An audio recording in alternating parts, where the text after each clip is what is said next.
Welcome to the Ask Dr. Motley show, and say hello to all my friends. And today we're talking about the plant-based diet.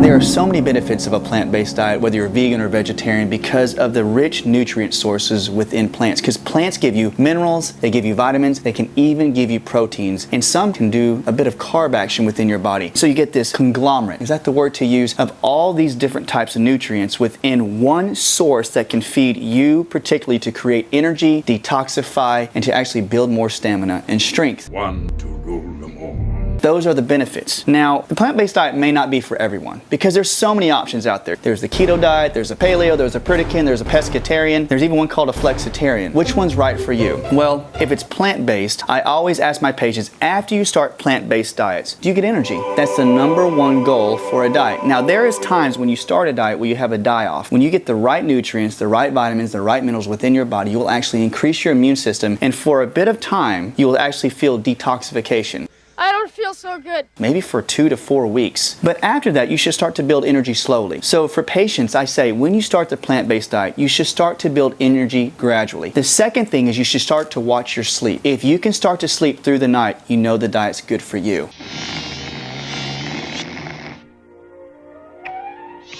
And third, and one of the biggest signs, is do you bloat up after you eat a plant-based diet? What's happening? You're blowing up like a balloon. Some people can't eat cabbage, or they can't eat peas, or they can't eat kale, and when they do, they say, I feel so full and stuffy. That is a clear sign that your body genetically does not produce enzymes or the digestive juices to break apart the proteins within plants. So if you are geared and leaning towards a plant-based protein diet, which is highly recommended nowadays, I always ask my patients to start to look at their allergies. Go get a food allergy survey. That way you can find out which plants you are completely allergic to. Are you okay? Because you're sweating pretty profusely. Avoid those within your plant-based diet. Also, the environment you are in. If you're in an environment of high stress, you will not digest any type of food, whether it be animal sourced or plant sourced. And number 3, find out if there's any type of chronic infections within the digestive tract, like staph or strep or E. coli, and you can do those on certain lab tests that we've talked about in the last videos. But if you remove all the infections and avoid the foods that you are allergic to, the plant-based diet will work for you. So, is it for everyone? No.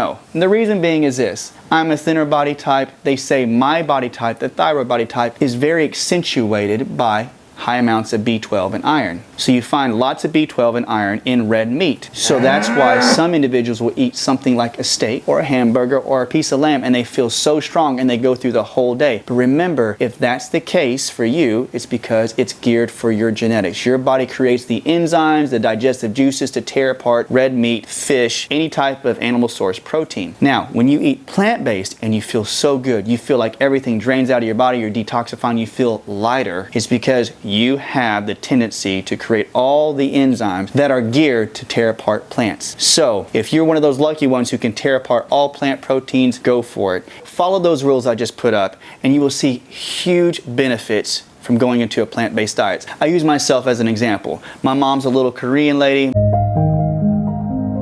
My dad's a big, tall English guy. So my mom's more geared to eating more vegetables and more fish because of the region she was raised in. So my body type is geared more towards like my mom. And so what do? I have a little more vegetables, a little more fish in my diet, just like she does. So remember, look at your parents as well. Sometimes your parents give you a good clue of what you can eat. But make it simple, guys. If you want a plant-based diet, remember the 3 things. Avoid all the foods you're allergic to in the plant-based world. Get out of a stressful environment. And remember, try to create an environment without toxicities and infections within your gut. I hope this helps, guys. Love y'all, all my vegan and vegetarian peeps. They say when you talk to your plants that they feel the electricity that comes off your body and they will communicate with you. Now this is Bob, and Bob was at death's door, but old Mott's brought him back to life. This one's Tiny Tim.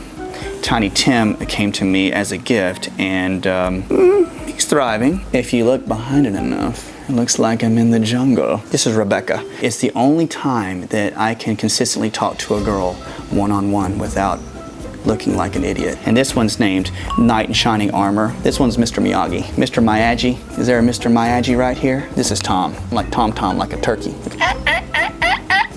This one's named Gumby, but he's a little saggy and he drops a bit. He needs Viagra.